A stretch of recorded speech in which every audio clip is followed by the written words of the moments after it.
I've been living the van life for a while now, but last night, some kids knocked on my window. They wanted me to let them in. I don't know how long I have. My battery's at 14%, and I don't dare start the van. If I do, they'll hear me. I know that sounds paranoid, but you didn't see them. Or maybe you have. If you have, tell me. I need to know how to get out of here, okay? I travel alone. I document it. My channel isn't big yet, maybe 12,000 subscribers, but I post regularly. Off-grid campsites, van conversions, solo travel tips, that kind of thing. I stay out of cities and I stay off well-worn paths. The further I am from people, the safer I feel. Or I guess I should be saying the safer I used to feel.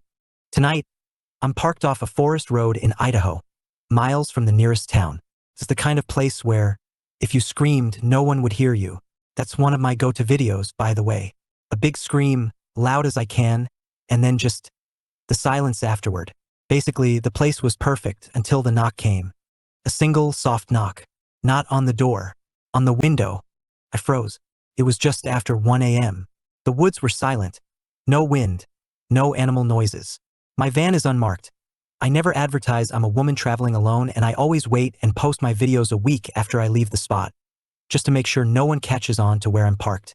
So how did someone find me? Let alone creep up without setting off the motion lights? Another knock. Like, insistent. There was no way this could be anything good, right? My heart was racing. My stomach already twisted into knots. Muscles pulled tight. I reached for my phone. My stupid fingers fumbled it, and it hit the floor mat. The thump seemed thunder loud, and when I sat back up, I nearly screamed. A child's face was pressed against the window. Pale skin, dark hair, wide, staring eyes. But something was wrong. The glass reflected weird, but there was no shine in the kid's pupils. Just black, completely black. I choked on my breath. Every instinct in me screamed wrong, wrong, wrong. Why was there a child out here? I was so far away from any of the main roads. It wasn't the kind of place children would be. The kid didn't move, didn't blink. Then another knock. My head snapped toward the sounds, and my stomach dropped. There was a second one. A little girl this time, standing by my back doors. Same dark hair, same vacant, black stare. I don't scare easy. I've slept in parking lots where guys tried breaking into my van. I've camped in places where the only sounds were coyotes circling. I'm not an adrenaline junkie, but I'm also not just starting out. But this was something else. I kept my hand low, fumbling for my knife while trying to keep my breathing steady. That sounds bad. These were just kids, right? But you don't understand. There was something wrong with them. The boy at the window finally spoke. Let us in. 3 words. No emotion. No inflection. Just a flat, empty demand. I shook my head. It made all my hair stand on end. He spoke again, more persistent this time. Let in. The girl knocked again, harder. I heard it rattle the doors. It was a childish response, but I grabbed my blanket and pulled it up over my shoulders, cowering beneath the heavy cotton like it was a shield. I clutched my knife so tightly, it made my knuckles ache. I don't know how long I sat there, too afraid to breathe. I knew that if I opened the door, I wouldn't be able to close it again. Suddenly, they stepped back. The dark of night engulfed the windows again. I barely had time to process that relief before a new sound nearly made me scream. A tap on the driver's side. I whipped around.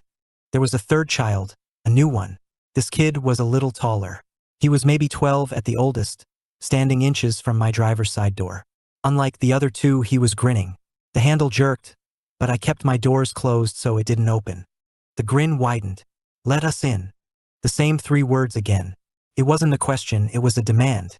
I don't remember grabbing my keys, but suddenly they were in my hand. I flipped the ignition. The dashboard lit up. My heart slammed. If I had to, I'd run them over. But the engine didn't start. I turned the key again. Nothing. Nothing. The battery was fine. The gas was full. It had started just fine this afternoon. But right now, the van wasn't starting. And the kids, they were still standing there, staring, smiling. I reached for my phone, fingers shaking. No service. Then the tapping started again. Every window, every door. A slow, measured rhythm. Knock, knock, knock. I must have blacked out at some point because the next thing I knew, the van was filled with light. Sunlight. I woke up still clutching my knife. My doors were locked. My keys were still in the ignition. My phone was in my lap, battery at 23%. I risked a glance outside, but there was no sign of the kids. I opened the driver's side door, heart hammering. The air smelled like damp earth, pine. A beautiful, misty morning. My tires were untouched. There were no footprints in the loamy soil. It was like they'd never been there at all. But they were. I know they were. And I know they're still out there too because my van still won't start. Asterisk, asterisk, dot, asterisk, asterisk, and I'm worried that tonight, the knock will come again. I hope you guys enjoyed the video, and please subscribe and like the video and comment what your favorite story was. Let me know what you'd like to see in the future. And thank you so much for watching, and I'll see you next time. Bye.